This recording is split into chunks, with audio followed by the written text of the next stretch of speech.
ఇంగ్లీష్లో ప్రారంభిస్తాం, మళ్ళీ తెలుగు స్విచ్ అవుతా. ఓకేనా? సంధ్యకి తెలుగు కూడా అర్థమవుతుంది, so I don't think that's a problem. But thank you Sandhya for making it. Thank you Raviji for your support to this project. It means a lot. And of course to Divya, who's been behind the entire project and driving us, to Dinesh in RTG, to Prasad, who's been advising us, to Varaprasad, who's been driving it, and of course Bhaskar Garu, who's joined the team and is now going to lead it from the front. So ఇప్పుడు నుంచి ఏం పని చెప్పితే ఏమైనా పొరపాట్లు ఉంటే అది భాస్కర్ గారు పొరపాటు, పని చేస్తే అది క్రెడిట్ నాకు. So respected dignitaries, media friends, all of you, thank you very much for making it.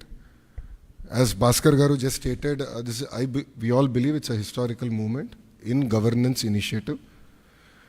We have seen our leader Chandrababu Naidu Garu 1.0, and as he's saying, this is his 2.0, and this marks with his change in governance also and delivery of e-governance. I believe that this is a true transformation that we're going to achieve. Saying that, this is what we call the Manamitra. It's a WhatsApp governance initiative that's going to be launched by the government of Andhra Pradesh and Meta. It's here to deliver seamless, efficient, citizen-centric public service delivery.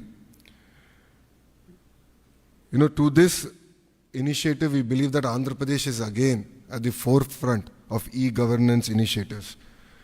In the past, the entire nation used to look at Andhra Pradesh and what are we doing so they can adopt. I believe this is the first step in that direction, and from RTG, from IT department, you will be seeing more and more such initiatives coming. Our entire objective is to keep the citizen as center of our universe and look at what are all the touch points of the citizen, how do we resolve their problems, how do we ensure that on a day-to-day issues, both the government and the political system is not relevant. So to get basic documents, why should they come to a government office or why should they meet an MLA is a question, is a challenge that I have taken up. మీ అందరు తెలిసిందే, యువగలం పాదయాత్ర చేశాను, 3132 కిలోమీటర్లు నేను నడిచాను. ఈ ఆలోచన నాకు యువగలం పాదయాత్ర నుంచి మొదలైంది. మీరు ఒక్కసారి కానీ మా స్పీచ్లు కూడా మీరు చూస్తుంటే, నా స్పీచ్ చూస్తుంటే నేను పదే పదే చెప్పేవాడిని, ఒక బటన్ నొక్కితే భోజనం వస్తుంది, ఒక బటన్ నొక్కితే సినిమా చూస్తున్నాం, ఒక బటన్ నొక్కితే ట్యాక్సీ వస్తుంది, కానీ ఒక బటన్ నొక్కితే ఎందుకు ప్రభుత్వం మీ దగ్గరికి రావట్లేదు, ఆ ఛాలెంజ్ నేను స్వీకరిస్తున్నానని ఆనాడు చెప్పాను. అందుకే ఈరోజు మన మిత్ర, ప్రజల చేతిలోనే ప్రభుత్వం, ప్రజల చేతిలో పాలన, మాది ప్రజాప్రభుత్వం, ఈ నినాదంతో ఈరోజు ఇది మేము ప్రారంభించడం జరుగుతుంది. యువగలం పాదయాత్రలో అడుగడుగున ప్రజలు ఎదుర్కొంటున్న సమస్యలు నేరుగా తెలుసుకునే నాకు అవకాశం కలిగింది. పొద్దున నేను బస్ దిగి పాదయాత్ర ప్రారంభించిన దగ్గర నుంచి మళ్ళీ తిరిగి బస్ ఎక్కే వరకు ప్రజలతో ఉన్న, కార్యకర్తలతో ఉన్న, నాయకులతో ఉన్న, ఊరు నుంచి ఊరు నేను నడిచేటప్పుడు కూడా అక్కడ ప్రజలతో మాట్లాడేవాడిని, లేదంటే కార్యకర్తలతో మాట్లాడేవాడిని, నాయకులతో మాట్లాడేవాడిని, వాళ్ళ సమస్యలు నేను తెలుసుకునేవాడిని. అది జరిగినప్పుడు నేను రైతుల్ని కలిసా, మహిళల్ని, విద్యార్థుల్ని, కుల వృత్తుల వాళ్ళని కూడా కలుస్తాం జరిగింది. వాళ్ళందరినీ కలిసినప్పుడు వాళ్ళు ఒకటే అడిగారు, పద్దాక మమ్మల్ని మా కాస్ట్ సర్టిఫికేట్ ఉందంటే ప్రతి ఇన్ని నెలలకు ఒకసారి మిమ్మల్ని ఎందుకు తీసుకోవాలి, ఇన్కమ్ సర్టిఫికేట్ ఉంది మళ్ళీ మేము అధికారుల దగ్గరికి ఎందుకు వెళ్ళాలి, పవర్ బిల్ చెల్లించాలంటే ఎందుకు సీమ్లెస్గా మేము చెల్లించలేకపోతున్నాం, లేదంటే ఆర్టీసీ టికెట్ తీసుకోవాలన్నా మేము బస్సు ఎక్కిన తర్వాత ఎందుకు తీసుకోవాలి, ముందర మేము ప్లాన్ చేసి ఎందుకు తీసుకోకూడదని పదే పదే నన్ను అడగటం జరిగింది. ఇంతేకాకుండా మీరు చూస్తే గత 5 సంవత్సరాల పరిపాలనలో నేను అనేక సందర్భాల్లో సర్టిఫికెట్ రానికుండా చేసిన పరిస్థితులు చూసాం. అంటే అది చూసినది ఎందుకు అట్లా ఉండాలి. మీరు చూస్తే దుగ్గిరాల నియోజకవర్గంలో ఒక ఎంపీటీసీ గారు పోటీ చేస్తుంటే, దుగ్గిరాల మండలంలో ఎంపీటీసీ గారు పోటీ చేస్తుంటే సర్టిఫికెట్ ఆనాడు ఇవ్వలేదు, కావాలని బీసీ సర్టిఫికెట్ ఇవ్వలేదు. సో ఆ రోజు నాకు అర్థమైంది, సిస్టంలో ఒక లోపం ఉంది, ఇది కరెక్ట్ చేయాలి, ఎవరు ఇట్లా సర్టిఫికేట్ కోసం ఎవరు ఇబ్బంది పడకూడదు అనే ఆలోచనతో మొదలైంది. మీరు చూస్తే ఇప్పుడు అందరి జోబులో, ప్రతి ఇంట్లో ఒక స్మార్ట్ ఫోన్ ఉంది, అందరి జోబులో స్మార్ట్ ఫోన్ ఉంది. మా అంచనా ప్రకారం 60% మందికి స్మార్ట్ ఫోన్ అనేది ఈరోజు ఉంది. దాంట్లో ప్రధానంగా వాట్సాప్ అనేది అందరు ఇన్స్టాల్ చేసుకుంటారు, మీరందరూ కూడా వేలాది గ్రూపుల్లో ఉంటారు. నాకు కూడా ప్రభుత్వం పొరపాట్లు చేస్తే నాకు కూడా ఇక్కడున్న మీడియా మిత్రులతో సహా ప్రజలు కూడా మెసేజ్లు చేస్తాం జరిగింది. సో అప్పుడు నాకు వచ్చిన ఆలోచన అంటే యువగలం పాదయాత్రలోనే లేదు, వాట్సాప్తో వర్క్ చేయాలి, అదొక ప్లాట్ఫామ్, అందరూ వాడే ప్లాట్ఫామ్ అని ఆలోచించి నేను సంధ్య గారికి మేము అవుట్రీచ్ చేసి కలిసిన తర్వాత ఒక ఇనిషియల్ డిస్కషన్ అయిన తర్వాత వాళ్ళు ఏమన్నారంటే ప్రపంచంలోనే ఎక్కడ ఇన్ని సర్వీసెస్ ఒకేసారి ఒకే ప్లాట్ఫామ్ మీద తీసుకురాలేదు, బిట్స్ అండ్ పీసెస్ వచ్చినాయి. సో ఆర్టీసీ చేసి ఉండొచ్చు, లేదంటే మున్సిపాలిటీ చేసి ఉండొచ్చు, ఎవరు వాళ్ళు చేశారు. యాజ్ అ స్టేట్ ఎవరు చేయలేదు. ఇది వన్ ఆఫ్ ఇట్స్ కైండ్. మీరు చేయగలుగుతారా, అవుతుందా, మార్పు మీరు సిస్టంలో తీసుకురాగలుగుతారా అని నన్ను అడిగారు.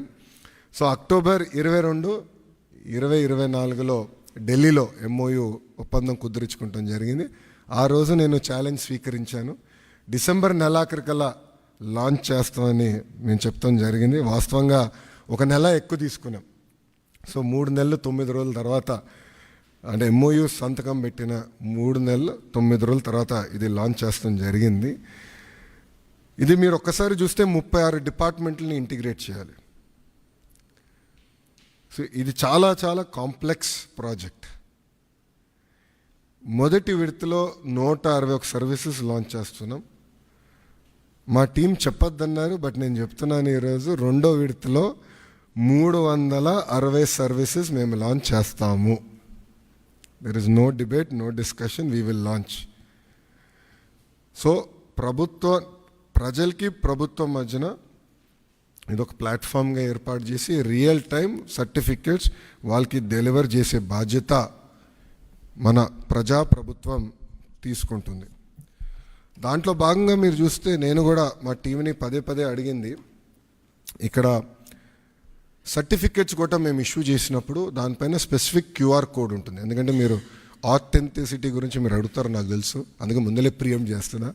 QR కోడ్ అనేది ప్రతి సర్టిఫికేట్ పైన ఉంటుంది. ఆ QR కోడ్ స్కాన్ చేస్తే AP గవర్నమెంట్ వెబ్సైట్కి లింక్ వెళ్తుంది. ఆ AP గవర్నమెంట్ వెబ్సైట్ పైన క్లియర్గా సర్టిఫికేట్ పైన ఉండాల్సిన పేరేంటి, వివరాలు ఏంటి వెబ్సైట్ పైన కనపడుతుంది. సో ఎవరు ఫేక్ సర్టిఫికేట్లు జనరేట్ చేసేదానికి అవకాశం ఉండదు. అది బ్లాక్ చైన్ పైన కూడా తీసుకురావాలని మేము నిర్ణయం తీసుకున్నాం. అది కూడా త్వరలో రిలీజ్ చేస్తాం. సో ఇప్పుడు మీరు చూస్తే ఈ సర్వీసెస్ అన్నీ ఒక పక్కన రెవెన్యూ సర్వీసెస్, రెండో పక్కన మున్సిపల్ సర్వీసెస్, మూడోది ఎండోమెంట్. అంటే దేవాలయాల్లో కూడా TTD మినహా అన్ని దేవాలయాలు వచ్చినాయి. రెండో విడతలో TTD కూడా ఈ సర్వీసెస్లోకి వస్తుంది. దేవుడు ఆశీస్సులు ఉంటే ఈ సర్వీసుల్లోకి వస్తుంది. అంతేకాకుండా ఇప్పుడు సెలెక్షన్ నంబర్కి వెళ్ళి సెలెక్షన్ ఉంటుంది, మీరు సెలెక్ట్ చేయాలి. నెక్స్ట్ ఫేజ్లో AI బాట్ మేము అమలు చేస్తాం. సింపుల్గా మీరు వెళ్ళి నాకు బస్ టికెట్ ఈ ఊరు నుంచి ఈ ఊరికి రావాలంటే సింపుల్గా డన్, ఇది ప్రైస్, మీరు డబ్బులు కట్టండి, bus ticket will be issued. అట్లా AI బాట్ పెట్టాలని మేము నిర్ణయం తీసుకున్నాం. రెండో విడతలో చేద్దాం అనుకున్నాం. అంతేకాకుండా వాయిస్ కూడా, అంటే ఇంగ్లీషే కాకుండా తెలుగు భాషలో కూడా డైరెక్ట్గా చెప్తే సిస్టమ్ రెస్పాండ్ అయ్యే విధంగా చేయాలని మేము నిర్ణయం తీసుకున్నాం. వాస్తవంగా ఇది ప్రపంచంలోనే ఎక్కడ చేయలేదు, తొలి రాష్ట్రం మనం. ఇది కూడా మేము నేర్చుకుంటున్నాం దీంట్లో. ఇది పర్ఫెక్ట్ అని నేను అన్ను. లోడ్ టెస్టింగ్ అన్నీ చేసాం, ఇంకా నేర్చుకోవాల్సిన అవసరాలు చాలా ఉన్నాయి మాకు. ఎక్కడన్నా ఆంధ్రుడు వచ్చి లాగిన్ అయ్యి ఎక్కడన్నా ట్రాన్సాక్షన్ ఆగిపోతే ఇమీడియట్గా మేమే తిరిగి ఫోన్ చేయాలని నిర్ణయం తీసుకున్నాం. ఎక్కడ ఫెయిల్ అయింది, ఎందుకు ఫెయిల్ అయింది, సిస్టంలో లోటుపాట్లు ఏమున్నాయి అని మేము తెలుసుకుంటాం జరుగుతుంది. ఈ సిస్టమ్ని మెరుగుపరుచుతాం. అంతేకాకుండా ఇప్పుడు రియల్ టైం గవర్నెన్స్లో కూడా ఇంటిగ్రేషన్ ఆఫ్ డేటా అన్ని డిపార్ట్మెంట్స్ నుంచి జరుగుతుంది.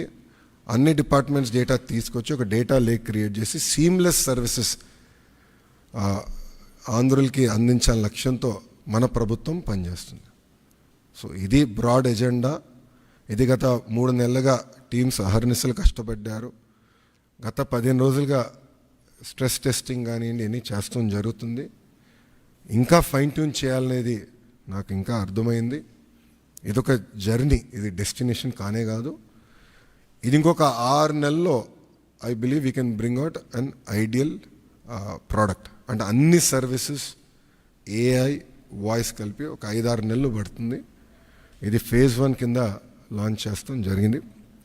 సో ఏదైతే నేను పదే పాదయాత్రలో చెప్పానో, ఏ హామీ అయితే నేను పాదయాత్రలో ఇచ్చానో దాంట్లో భాగంగా ఈ హామీ నేను నిలబెట్టుకుంటాం జరిగింది. ముందు ఇది స్ట్రీమ్లైన్ చేస్తాం. ఆర్టీజీలో కూడా నేను భాస్కర్ గారు కూడా క్లియర్గా చెప్పాను, citizen is our centre of universe. Citizen services మనం డెలివర్ చేయాలి, అతనుకున్న పెయిన్ పాయింట్స్ అన్ని మనం రిజాల్వ్ చేయాలని పదే నేను భాస్కర్ గారు కూడా చెప్తాం జరిగింది. ఆ దిశగా మన ప్రభుత్వం ముందరికి వెళ్తుంది. ప్రజలే చూస్తారు వచ్చే 6 నెలలు, సంవత్సరం లోపల ఎంత మార్పు వస్తుందనేది ప్రజలే గమనిస్తారని ప్రజలందరూ తెలుపుకుంటూ